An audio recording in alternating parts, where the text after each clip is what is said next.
আসসালামু আলাইকুম। আমি তানজিনা ফেরদৌস, সংবেদনশীল সমেত সুগম শিল্প সাহিত্যের পত্রিকা কথার কাগজে সম্পাদনা করছি। আজকে আমরা এখানে একত্রিত হয়েছি অক্ষর জ্ঞানহীন মানুষ যাদের কিনা সাহিত্য সম্পর্কে জানার আগ্রহ আছে। সাহিত্য কি, সাহিত্যের রস, সাহিত্যের স্বাদ নেওয়ার আগ্রহ, জানার আগ্রহ, কবিতা কি, গল্প কি, যারা জানে না কিন্তু যাদের পড়তে ইচ্ছে করে, শুনতে ইচ্ছে করে আসলে কবিতার মাঝে কী থাকে। আপনারা সবাই জানেন আমরা কথার কাগজ সাহিত্য পত্রিকা আপামর বাংলাদেশের একেবারে প্রত্যন্ত গ্রাম থেকে শুরু করে ঢাকা শহরের বিভিন্ন বড় বড় প্রতিষ্ঠানে আমরা কথার কাগজ পৌঁছে গিয়েছে। আর আমাদের কাজ মূলত আমরা দৃঢ়ভাবে যে কাজটা করার চেষ্টা করি সেটা হচ্ছে যে যে সকল মানুষ পড়তে পারে না, যাদের অক্ষর জ্ঞান নেই, যারা দেখতে পারে না, কিন্তু যাদের আগ্রহ আছে সাহিত্য সম্পর্কে, আমরা তাদের মাঝে সাহিত্যকে পৌঁছে দেব। সেই একটা আগ্রহ থেকেই আজকে আমি এখানে এসেছি। এটা যশোর শহরের একটা গ্রাম, যে গ্রামে আমার সঙ্গে দেখতে পাচ্ছেন এই আমার ডানে এবং বামে যারা আছে তাদের সাহিত্য নিয়ে আগ্রহ আছে, তাই তাদের সাথে আমি সাহিত্য নিয়ে আলোচনা করতে এসেছি। সম্প্রতি আমাদের কথার কাগজে প্রকাশিত কবিতা নিয়েই আমি আজকে তাদের সঙ্গে আলোচনা করব। আমরা শুরুতেই তাদের পরিচয় জেনে নিই। খালাম্মা, আপনার নাম কি? খালাম্মার নাম আকিমা বেগম। খালাম্মা, আপনি তো পড়তে পারেন? আপনি বলছিলেন যে আপনার জানার ইচ্ছে আছে আসলে কবিতা কি কি লেখে। আপনার বাসায় নিশ্চয়ই নাতি নাতনি আছে? আচ্ছা, তো তারা যখন বই পড়ে আপনারও তো ইচ্ছে করে না জানতে? আমি বসে বসে দেখি, শুনি। আচ্ছা, আমাদের কাজ মূলত আপনাদের জন্যই, যারা পড়তে পারে না কিন্তু যাদের জানার আগ্রহ আছে, আমরা তাদেরকে জানাতে চাই। এই জন্য আজকে আপনাদের মাঝে সম্মিলিত হওয়া। তারপরে জেনে নিই, আপনার নাম কি? সুমায়া খাতুন। আপনার নাম? শিরিনা বেগম। আপনার নাম? সুমি আক্তার। আজকে সম্প্রতি প্রকাশিত কথার কাগজে প্রকাশিত একটি কবিতা, যেটা আমারই লেখা, এই কবিতাটি আপনাদেরকে আমি এখন পড়ে শোনাব। কবিতার নাম বাড়ি ফেরা হয় না আর। বাড়ি ছেড়েছি কত বছর হলো, মায়ের মুখে শোনা বিশ্ববিদ্যালয়ের গল্পে আমার ছোট্ট স্বপ্ন বড় হয়েছিল। বাবা বলতেন বিশ্ববিদ্যালয় মানে এক বিরাট জগৎ, সেই জগতে পা রাখতেই ফেলে আসতে হলো ঘর, উঠোন, প্রিয় মানুষগুলো। ফেলে এলাম আমার ড্রেসিং টেবিল, জানালার ধারের ফুলের টব, মায়ের শিলপাটায় বাটা তেঁতুলের টক, কলা ভর্তা আর জলপাই মাখার গন্ধ, ছাদ থেকে পেড়ে খাওয়া লাল জামরুল, মাঠে বসে ঘাস ফড়িংয়ের সাথে গল্প, বাঁশের ঝাড়ে কিচির মিচির পাখিদের আঁকড়া, সন্ধ্যাবেলা আতখোলা দরজার ফাঁক দিয়ে চুরি করে টিভি দেখার সেই আনন্দ।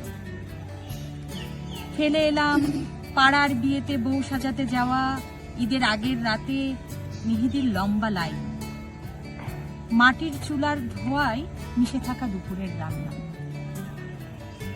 মায়ের হাতের তরকারি নামার আগে লোভে খেয়ে ফেলা এক একটা দুপুর।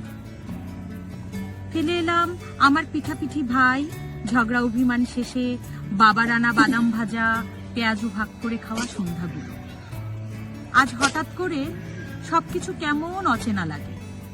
আমার ঘর, আমার উঠোন, আমার মানুষ, সবাই কেমন বদলে গেছে।